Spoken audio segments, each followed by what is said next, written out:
Hai teman-teman, perkenalkan nama saya Marheningsi dari Prodi Hukum semester 6. Nah, kali ini saya akan membawakan ulasan buku mengenai hukum organisasi internasional yang ditulis oleh Sumaryo Suryo Kusumo yang diampu oleh Ibu Gisya Dilova SHMH. Selamat menyaksikan. Apakah kamu tahu untuk menjadi anggota dari Perserikatan Bangsa-Bangsa tidak mudah loh teman-teman. Tidak semua negara bisa menjadi anggota dari Perserikatan Bangsa-Bangsa tersebut. Nah, dalam buku Sumaryo dijelaskan bahwa untuk mendapatkan persetujuan menjadi anggota dari Perserikatan Bangsa-Bangsa harus memenuhi syarat dan ketentuan tertentu. Bukan hanya rekomendasi dari berbagai negara, namun juga harus memperoleh 2/3 suara dari anggota PBB. Nah, dijelaskan dalam bab 3 mengenai syarat untuk menjadi anggota PBB. Yang pertama, negara itu haruslah cinta damai. Kemudian, negara menerima kewajiban-kewajiban sebagaimana tersebut dalam piagam PBB. Ketiga, kesediaan melaksanakan kewajiban-kewajiban yang telah ditentukan. Keempat, memperoleh rekomendasi dari Dewan Keamanan PBB. Yang terakhir, mengesahkan sebagai anggota baru oleh Majelis Umum PBB melalui 2/3 suara yang telah saya jelaskan tadi. Nah, pada prinsipnya Perserikatan Bangsa-Bangsa memusatkan perhatiannya kepada masalah-masalah global yang terjadi. Misalnya, masalah ekonomi, kesehatan, lingkungan, peperangan, dan lain sebagainya. PBB juga tidak boleh berpihak kepada suatu kepentingan tertentu. PBB itu netral, harus netral. Kemudian, PBB juga tidak membedakan besar atau kecilnya suatu negara tersebut. Walaupun nih, untuk menjadi anggota dari PBB harus memiliki syarat dan ketentuan tertentu. Apakah teman-teman tahu Indonesia pernah menarik diri dari keanggotaan Perserikatan Bangsa-Bangsa loh?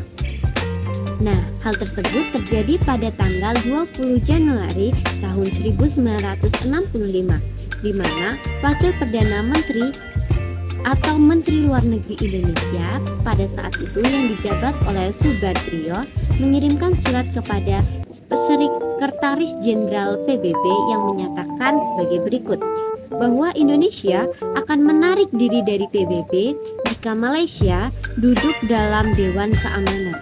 Berkenaan dengan isi pidato tersebut pada tanggal 7 Januari 1965, setelah duduknya Malaysia sebagai anggota Dewan Keamanan, setelah mempertimbangkan dengan sungguh-sungguh, pemerintah Indonesia mengambil keputusan untuk menarik diri dari Perserikatan Bangsa-Bangsa.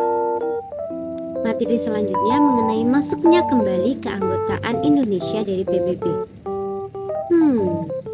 Dalam perkembangan politik yang terjadi kemudian di Indonesia atas instruksi dari Presiden Republik Indonesia, Duta Besar Republik Indonesia untuk Amerika Serikat di Washington telah mengirimkan telegram kepada Sekretaris Jenderal PBB pada tanggal 19 September tahun 1966 yang menyatakan bahwa pemerintah Indonesia telah memutuskan untuk memulihkan kembali kerjasama sepenuhnya dengan PBB.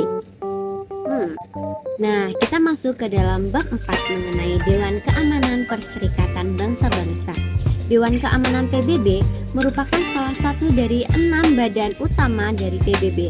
Walaupun keanggotaannya hanya berjumlah 15 negara, namun kekuasaannya dinilai sangat besar karena dapat menjatuhkan sanksi ekonomi maupun militer terhadap setiap negara yang melakukan pelanggaran dan ancaman terhadap perdamaian serta melakukan tindakan agresi.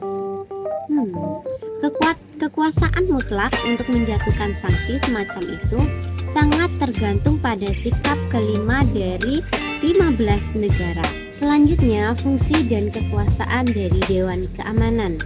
Sesuai dengan mandat yang diberikan oleh Piagam PBB, mengadakan perbincangan-perbincangan mengenai situasi dan konflik yang terjadi antara negara dalam persidangan-persidangan yang dilakukan atas usul baik anggotanya sendiri maupun anggota PBB lainnya.